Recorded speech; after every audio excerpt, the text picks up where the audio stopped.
নিচে বাড়ি মোদের,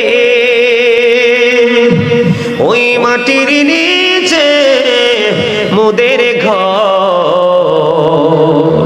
এই দুনিয়ার আপন যারা সবাই হবে মোদের পর। আল্লাহুম্মা সাল্লি আলা মাশাআল্লাহ মুহাম্মদ ওয়া আলা আলি মাওলানা মুহাম্মদ। উঠাইনি মাটি বাবে মাটি, মাটি হবে বিছানা, উপরেতে বাঁশের ছানি, এই তো ঘরের নমুনা। আল্লাহুম্মা সাল্লি আলা মাওলানা মুহাম্মদ ওয়া আলা আলি মাওলানা। কাফনের কাপড় পরতে হবে, পরনের কাপড় থাকবে না। ধনী বলো গরিব বলো, আজরাইল কাউকে ছাড়বে না। আল্লাহুম্মা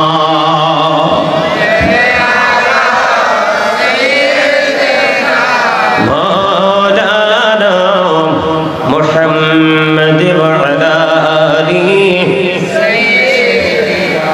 মাওলানা মুহাম্মদ। বান্দায় আছে বন্দিগি নাই, বদহালাতে জিন্দেগি, গুনাই গুনাই জীবন গেল, আখিরাতের উপায় কি? আল্লাহুম্মা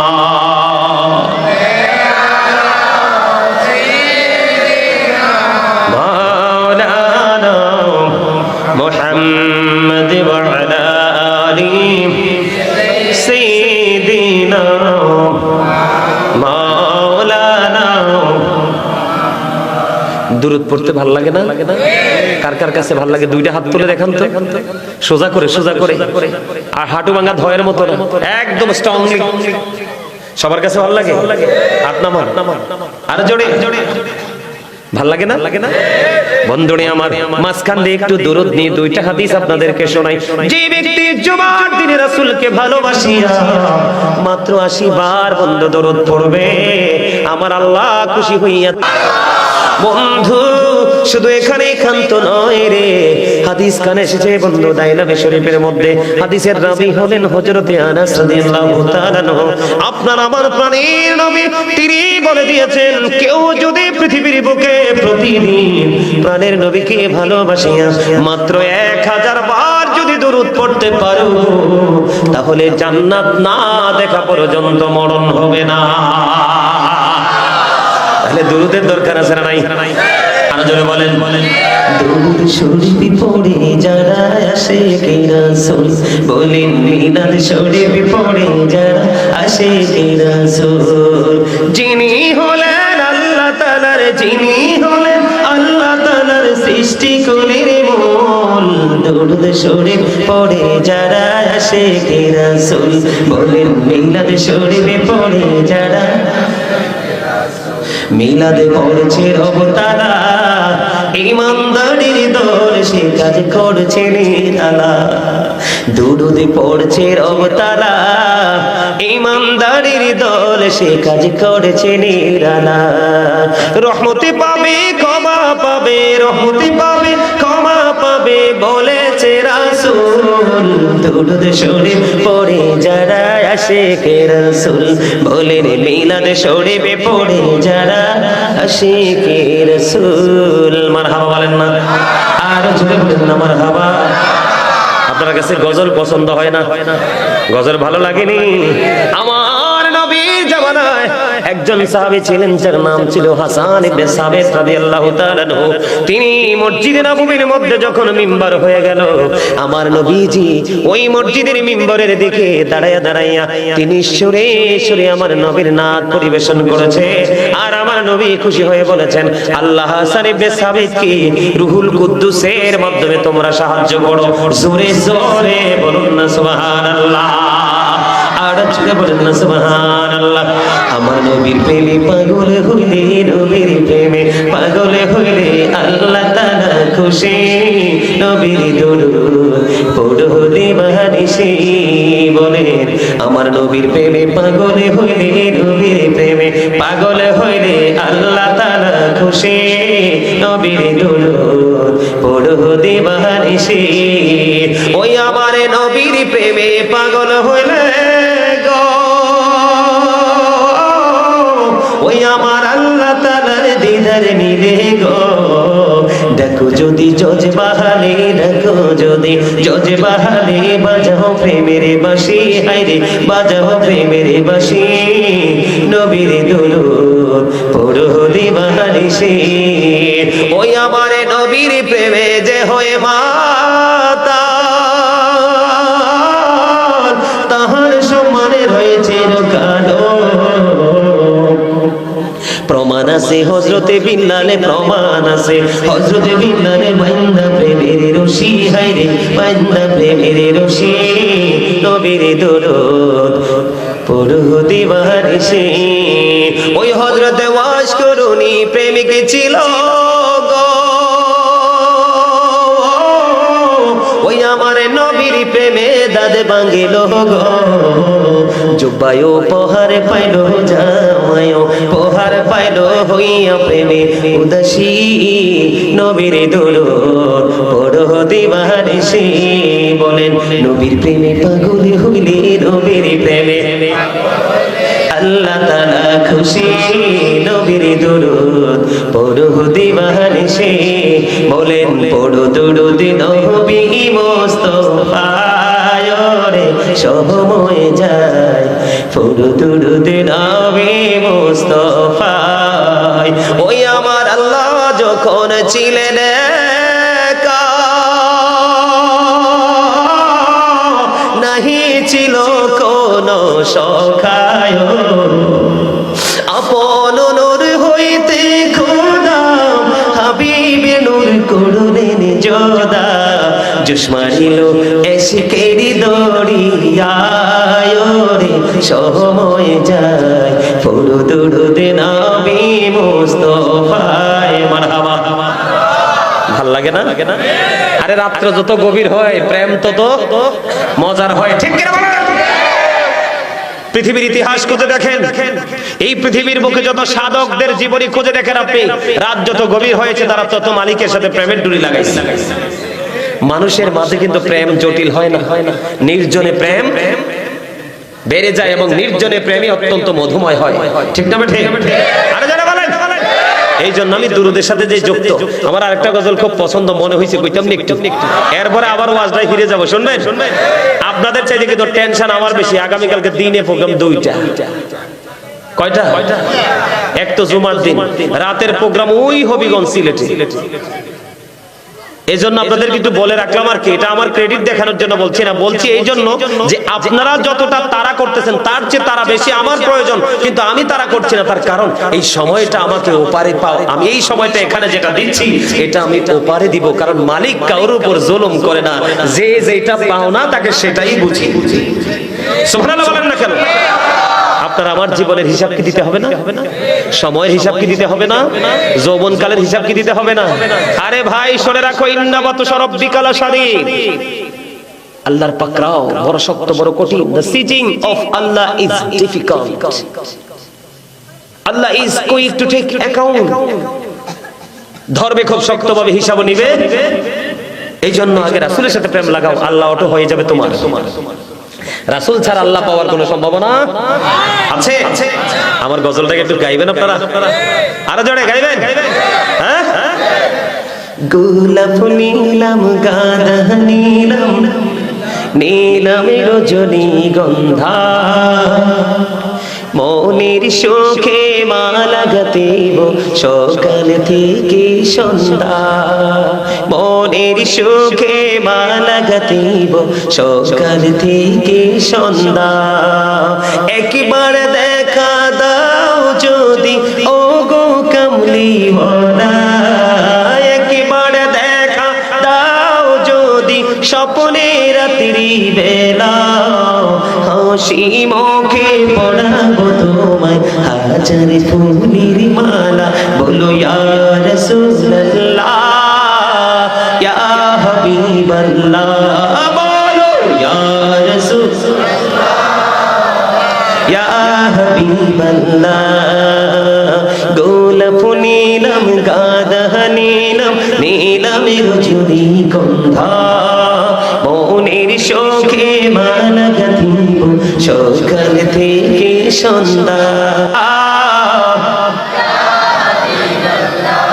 লাল ফুলকে প্রশ্ন করি রংটি কোথায় পেলে, উত্তর দেশে রংটি ছিল উহুদ ময়দানে, নবী রক্ত থেকে মিলে, নবী রক্ত থেকে মিলে। লাল ফুলকে প্রশ্ন করি রংটি কোথায় পেলে,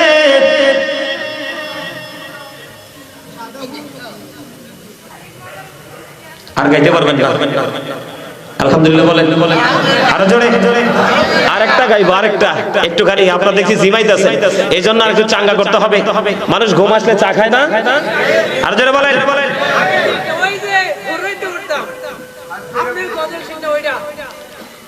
মোহাম্মদ নামটির প্রথম আগে তবে অনেক গজলে গাইছি রে। আচ্ছা দেখ, ওইটা তো এটা গামো একটু পরে। তবে আমার আরেকটা প্রিয় গজল আছে আপনাদের যে বিশেষ বক্তা আজকে শেখ জাহিদ আল কাদরি মাদাজিল্লাহুল আলী, ওর সবচেয়ে বেশি পছন্দ আমার এই গজলটা, একটু গাইবো, আপনারা শুনেন। আপনারা আগে শুনছেন কিনা জানি না, আমার সাথে আপনারা একটু গাইবেন। নবী নবী বলে হায় কেঁদে কেঁদে দিন যায়, পাইনি দিদার ধমে, লাখো সালাম কদমে নবী, লাখো সালাম কদমে। নবী নবী বলে হায় কেঁদে কেঁদে দিন যায়, পাইনি দিদার ধমে, লাখো সালাম কদমে নবী, লাখো সালাম কদমে। সোনার মদিনায় লুকিয়ে আছো গো, দেখতে না পাই নয়নে, দেখতে না পাই নয়নে, দয়ারি নজরে চাও গোলামের দেখা দাও, দয়ারি নজরে চাও গোলামের দেখা দাও, ধন্য করো জনমে, লাখো সালাম কদমে নবী, লাখো সালাম কদমে। মারহাবা।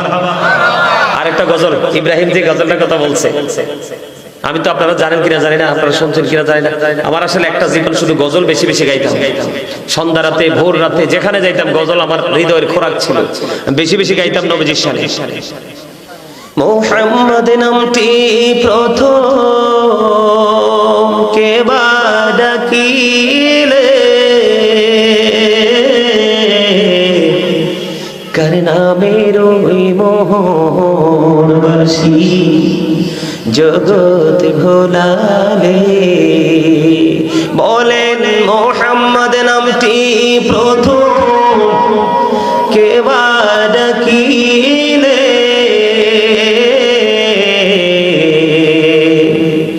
কার নামের ওই মোহনবাসী জগৎ ভোলালে। ওই বাঁশি যখন ভোরে বাজে, মুমিন লোকের দিলে লাগে, ওই সামুদ্রবাসী পাগল হলো রে, কার নামের ওই মোহনবাসী জগৎ ভোলালে। আর গজল গাইব না, গজল গাইলে সময় আরো চলে যাবে। মারহাবা বলেন না কেন? আরো জোরে। বন্ধুরে আমার বলতেছিলাম গুরুত্বপূর্ণ আলোচনা, আপনারা এখান থেকে আরো বেশি শিক্ষা নিতে পারবেন। এবার কি করলেন বন্ধু? ওই উটনি কি করলো? বন্ধু এমন ভাবে পানি পান করলো, সামুদ জাতির সব পানি খেয়ে ফেললো। জীবনে কোনোদিন সামুদ জাতি কোপটাকে শুকাইতে পারেনি, কিন্তু আজকে কোপ পানি শুকিয়ে গেছে। আল্লাহু আকবার বলেন না। যখন এই কূপটা যখন শুকিয়ে গেল, আল্লাহ রাব্বুল আলামিনের পক্ষ থেকে পয়গাম চলে আসলো, খবর চলে আসলো হযরতে সালেহ আলাইহিস সালামের কাছে। নবী, আপনি আপনার ওই কওমের লোকগুলোকে আপনি জানিয়ে দেন, যেদিন উটনিটা কূপের পানি খাবে ওই দিন কোন মানুষ ওই কূপের কিনারায় যাবে না। খেয়াল করেন, গভীর খেয়াল করেন, যেই দিন উটনিটা ওই কূপের পানি ভক্ষণ করবে ওই দিন সামুদ জাতির কেউ ওই কূপের কিনারায় যাবে না। আর যেদিন সামুদ জাতি কূপের পানি খাবে সেদিন উটনিটা ওই কূপের কিনারায় যাবে না। আল্লাহু আকবার বলেন না। দেখেন আল্লাহ রাব্বুল আলামিন কেমন খেলা খেললো বন্ধু। উটনি যেদিন পানি পান করবে এই দিন সামুদ জাতি এই কূপের কিনারায় যাবে না। যেদিন সামুদ জাতি পানি পান করবে ওই দিন উটনি বন্ধু ওই কূপের কিনারায় যাবে না। এখান থেকে বন্ধু বড় ধরনের একটা ব্যাপার হলো, শিক্ষা হলো আমাদের জন্য। যদি মানুষগুলো ওই দিন কূপের পানি পান না করে তাহলে মানুষগুলো সেদিন কি পান করবে? মানুষ তো পানি ছাড়া বাঁচতে পারবে না। বন্ধু আল্লাহ রাব্বুল আলামিনের পক্ষ থেকে ফয়সালা চলে আসলো, যেদিন মানুষ ওই উটনির কাছে যাবে, পানির কাছে যাবে না, সেই দিন এই সামুদ জাতিগুলো উটনির দুধ পান করবে। কোন দিকে ছায়া রয়েছে বুঝছেন কিছু? এখানে কি প্রেম, রহস্য গেরা প্রেম বুঝতে পারছে? যেদিন মানুষ উটনির পানি খেতে, যেদিন কূপের পানি খেতে পারবে না সেদিন বরাদ্দ কি? দুধ। এবার বুঝেন উটনির বাটি কি পরিমাণ দুধ দিয়ে দিছে আল্লাহ। সুবহানাল্লাহ বলেন না। দেখতে দেখতে দেখতে দেখতে চলতে চলতে চলতে চলতে বন্ধু দিন শেষ হতে লাগলো। এবার ওই সামুদ জাতিগুলো বন্ধু আস্তে আস্তে ধনী হতে লাগলো। ইচ্ছে মতো দুধ দহন করে উটনির বাট থেকে, কিন্তু এই কুদরতি উটনির দুধ তো কমে না।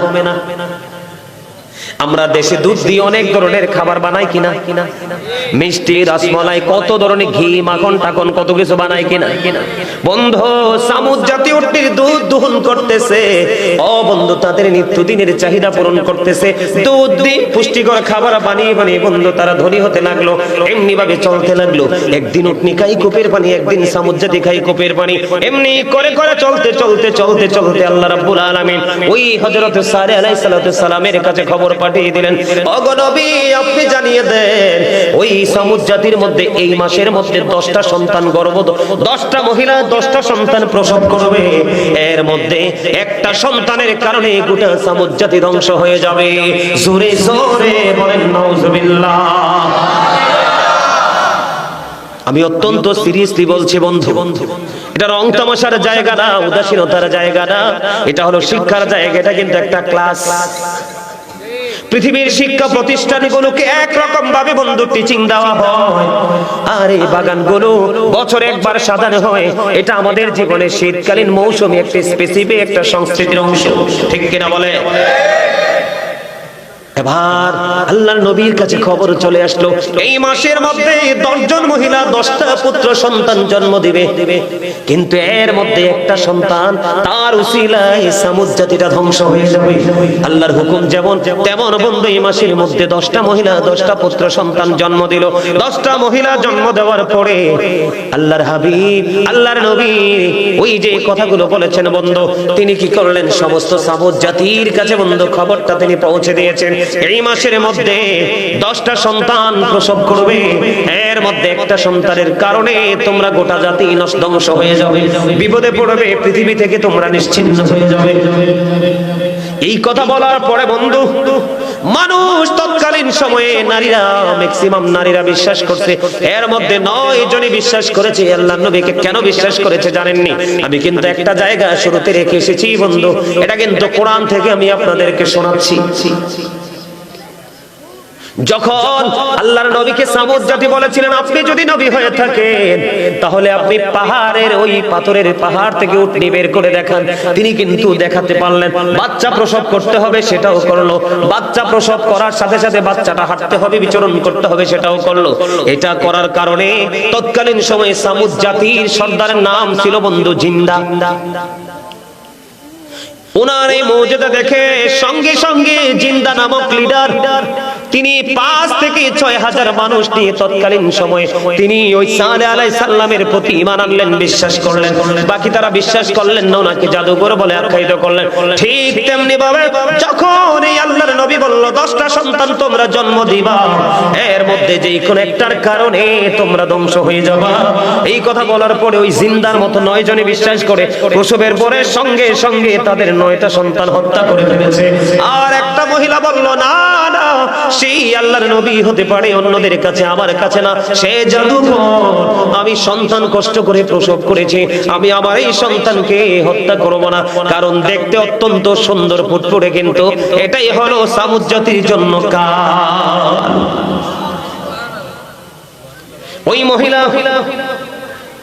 ওই মহিলা এই বাচ্চাটার নাম রেখেছে কেদার। কি? এই বাচ্চার নাম হলো কেদার। সে যখন বড় হতে লাগলো, নামের সিঁড়ি দেখছেন, যে যখন বড় হতে লাগলো, বড় হতে হতে সমাজের মধ্যে আরেকটা দুষ্ট ছেলে, যেটার নাম হলো মেজদা, মদ খাইতো, নেশা করতো, বিভিন্ন নষ্ট কাজে সে নিজেকে যুক্ত রাখতো বন্ধু। ওই বাচ্চাটা বড় হলো, ওই কেদার বড় হলো, বড় হতে হতে বন্ধু নেশা জাতীয় দ্রব্যের সাথে যুক্ত হয়ে গেল, অন্যায় অপরাধের সাথে যুক্ত হয়ে গেল। ওই যে দেখতে পাইলো আল্লাহর কুদরতি উটনি বন্ধু একদিন কূপের পানি খায়, যেদিন কূপের পানি খায় মানুষ যেতে পারবে না, ওই বেয়াদব ও বন্ধু কেদার সেটা মানতে রাজি না। এবার কি করলেন? এবার ওই কেদার এবার কি করলেন বন্ধু? কেদার এবার কি করলেন? চিন্তা করলেন, আমার দিকে তাকান, অন্য কোনো দিকে তাকানোর দরকার নাই, আমি ওয়াজ শেষ করে দিচ্ছি। কেদার এবার মনে মনে চিন্তা করলো, না না, এই উটনিকে আমি পৃথিবীর বুকে বাঁচিয়ে রাখবো না, আমি উটনিটাকে হত্যা করে ফেলবো। নাউজুবিল্লাহ বলেন না বন্ধুরে আমার। একদিন কি করলেন? ওই কেদার উন্মুক্ত তরবারি নিয়ে ওই কূপের কিনারায় চলে গেল, ওই উটনিটাকে হত্যা করার জন্য কত বিক্ষত করে দিল। ও বন্ধু, উটনিটা ছটফট ছটফট করে বন্ধু মৃত্যুবরণ করলো। এই দৃশ্য যখন দেখলো, আপনাদের মনে আছে তো, উটনি খালি এসে বাচ্চা প্রসব করেছে।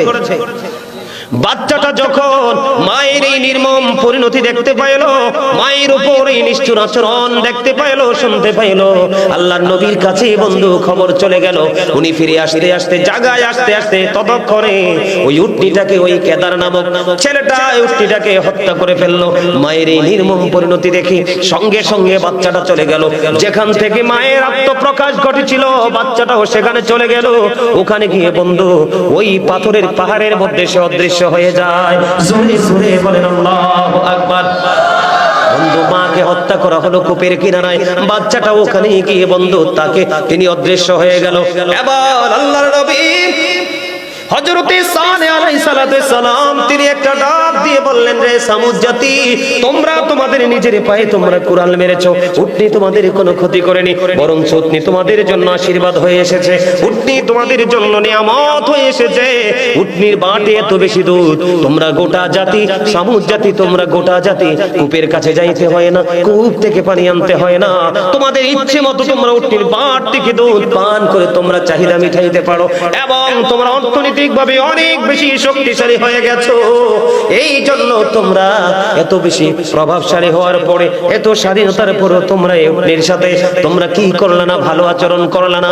আমি বলেছিলাম যে তোমাদের একটা সন্তানের কারণে তোমরা জাতি ধ্বংস হয়ে যাবে। ও সামুদ জাতি, আল্লাহ রাব্বুল আলামিন আমার কাছে মেসেজ পাঠিয়ে দিয়েছে, পৃথিবীর বুকে মাত্র আর 3 দিন তোমরা বেঁচে থাকবা। কয়দিন? মাত্র 3 দিন তোমরা পৃথিবীর বুকে বেঁচে থাকবা। এবার সামুদ জাতি ডেকে ডেকে বলতেছেন, আমরা যে পৃথিবীর বুকে 3 দিন বেঁচে থাকবো, এটার কোনো সিম্পটম, কোনো নমুনা আছে নি? কয় হ আছে, আছে রে। কয় কেমন নমুনা? কয় প্রথম দিন তোমাদের চেহারা হয়ে যাবে সবুজ, দ্বিতীয় দিন তোমাদের চেহারা হয়ে যাবে লাল, আর তৃতীয় দিন তোমাদের চেহারা পুরো বডি হয়ে যাবে একবারে কুচকুচে কালো। যেমন আল্লাহর নবী বলেছেন ঠিক তেমনি তাদের পূর্ণ রূপটা বন্ধু দেখতে পাইলেন। প্রথম দিন সবুজ হয়ে গেল, দ্বিতীয় দিন বন্ধু লাল হয়ে গেল, কালো হয়ে গেল। আল্লাহর পক্ষ থেকে কম্পন শুরু হয়ে গেল, তাদের ঘর পর্যন্ত ভেঙে চুরমার হয়ে যাচ্ছে, মাটির তলে গিয়েও তারা শান্তি পাচ্ছে না। এমনি করে করে করে করে বন্ধু আল্লাহর হুকুমকে, আল্লাহর নবীর হুকুমকে উপেক্ষা করে সামুদ জাতি ধ্বংস হয়ে যায়। জোরে জোরে বলেন না নাউজুবিল্লাহ। এখন আমাদের দেশের মধ্যে আছে না অকারণে কাজ করে, অপ্রয়োজনে কাজ করে, কোন সময় এখানে দেওয়ার প্রয়োজন নেই ওখানে সময় দেয়, যেখানে প্রয়োজন দেওয়ার দরকার সেখানে দেয় না। আপনি দেখবেন সমাজের মধ্যে নষ্ট মানুষের দাপট বেশি, নষ্ট মানুষের কথাও মানুষ বেশি শোনে, কারণ নষ্ট মানুষের কাছে নষ্ট টাকা থাকে, কালো মানুষের কাছে কালো টাকা থাকে, নেশাগ্রস্তদের কাছে নেশা বিক্রির টাকা থাকে, ইয়াবা বিক্রেতার কাছে ইয়াবা বিক্রির টাকা থাকে, সুদখোরের কাছে সুদের টাকা থাকে। যখন এই সমাজের মধ্যে অন্যান্য এমনি করে করে প্রত্যেকটা সেক্টরে যখন আপনি যাবেন, দেখবেন জাতি সমাজ ইসলামের থেকে এত দূরে চলে গেছে, মানুষের ধ্বংস ছাড়া আর কিছুই অবশিষ্ট নাই। ঠিক না ঠিক? আমার কথা কি আপনারা বুঝতে পারছেন? তো জাতি কিসের কারণে দরকার? একটার কারণে ধ্বংস হয়ে যায়। কিসের কারণে? একটা টার্গেট হলো ওই বাচ্চাটা। আমি আপনাদেরকে আজকে বলে দেই বন্ধু, আল্লামা ইবনে কাসির হাসান ইবনে জাকওয়ান রাদিয়াল্লাহু তাআলা আনহু থেকে তিনি বর্ণনা করেছে, রে পৃথিবীর মানুষ, তোমরা বড় লোকের ছেলেদের সাথে মেলামেশা করিও না, বড় লোকের বেটা বড় লোকের বেটির সাথে তোমরা ওঠা বসা করিও না, তারা হলো সমাজের জন্য জাতির জন্য ফিতনা। কথা কয় না? আপনি দেখবেন গরিবের ছেলে একটা কাজ করতে ভয় পায়, কারণ তার সর্বশেষ সম্বল হলো ইজ্জত, সম্বল হলো ইজ্জত। কিন্তু যার বাবার টাকা আছে পয়সা আছে, এটা ইজ্জত শরমের কোনো তোয়াক্কা করে না, মনে যা চায় তাই করে ফেলে। এই জন্য আপনি নজর দিয়ে দেখবেন ছেলের বাবা বড় লোক, মেয়ের বাবা বড় লোক, কিন্তু তার চরিত্র বড় লোকই আছে কিনা, চরিত্রের মধ্যে বড় লোকই আছে কিনা এটা দেখবেন। দেখার পরে বন্ধু বন্ধুত্ব করবেন, তাহলে আপনি জাতি হিসাবে গর্বিত হতে পারবেন। ঈসা নবীর জীবনের দিকে কি দেখলেন? মিথ্যা এবং লোভের কারণে কি হয়েছে? বুখারী এবং মুসলিম শরীফের হাদিস থেকে কি পাইলেন? 3 জন লোক পৃথিবীর প্রতি এত বেশি লোভ হয়েছে, পরীক্ষায় ফেল করেছে। ঠিক কিনা বলেন? হযরত সালেহ আলাইহিস সালাম, ওনার জীবনী থেকে সামুদ জাতি কি হয়ে গেল? আল্লাহর নবীর কথা অমান্য করার কারণে ধ্বংস হয়ে গেল। ঠিক তেমনি ভাবে আপনি আমি আল্লাহর হাবিবের কথা, আল্লাহর কোরআন এবং আল্লাহর হাদিসের অমান্য করলে আমরাও বন্ধু ধ্বংস হয়ে যাব। তবে আপনারা প্রশ্ন করতে পারেন, বলে হুজুর বিভিন্ন নবীর জামানায়, নবীদের জামানা অন্যায় করলে সাথে সাথে পানিশমেন্ট হয়েছে, আমাদের কেন পানিশমেন্ট হয় না? আমাদের পানিশমেন্ট না হওয়ার কারণ হলো আমার প্রাণের নবী, আমার নবী যখন পৃথিবী থেকে বিদায় হয়ে যাবে, আজরাইল এসে দরজায় কড়া নাড়া দিল, মা ফাতেমার চোখের পানি জোরে জোরে পড়ছে, মা ফাতেমা দরজা খুলে না। আমার নবী একটা ডাক দিয়ে বললেন, মা মা গো দরজা খুলে দাও, আল্লাহর পক্ষ থেকে মেহমান এসেছে আমার কাছে। বাবা বাবা গো আমি খুলবো না, আমার কাছে কেমন জানি লাগি গো। আমার নবীজি বললেন, না না মা খুলে দাও। মা খাতুনে জান্নাত দরজা খুলে দিল। আজরাইল আমার নবীর সাথে দেখা করলো। আজরাইল এসে আমার নবীজিকে সালাম দিলেন, ইয়া রাসূলুল্লাহ, ইয়া হাবিবাল্লাহ, নবী গো, ও প্রাণের নবী, আপনি যদি রাজি থাকেন আল্লাহ রাব্বুল আলামিন বলেছে আজকে আপনার প্রাণ পাখি নিয়ে যাব। আজরাইল আমাকে নিয়ে যাবা, আমার কোনো দুঃখ নাই, কোনো দুঃখ নাই। আমার কিছু প্রশ্ন আছে, সেই উত্তরগুলো পেলে আমি অনুমতি দিয়ে দেব। নবী গো কি প্রশ্ন? এর মধ্যে লম্বা করব না, এর মধ্যে একটা প্রশ্ন হলো, আমার নবী ওই পৃথিবী থেকে চলে যাওয়ার মুহূর্তে আমার নবী বলেছিলেন, রে ফেরেশতা, আমি যে চলে যাব, আমি চলে যাওয়ার পরে আমার উম্মতগুলো বড় একা হয়ে যাবে, আমার চলে যাওয়ার পরে আমার উম্মতগুলোর দায়িত্ব কে নেবে? এই উত্তরটা আমার জানার বেশি প্রয়োজন, বড় প্রয়োজন। আল্লাহ রাব্বুল আলামিন খবর পাঠিয়ে দিলেন, ও জিবরাইল, যাও যাও আমার হাবিবকে জানিয়ে দাও, আমার হাবিব চলে যাওয়ার পরে আমি আল্লাহ নিজেই তাদের দায়িত্ব নিয়ে নিব। এই কারণে আপনি আমি অত বড় অন্যায়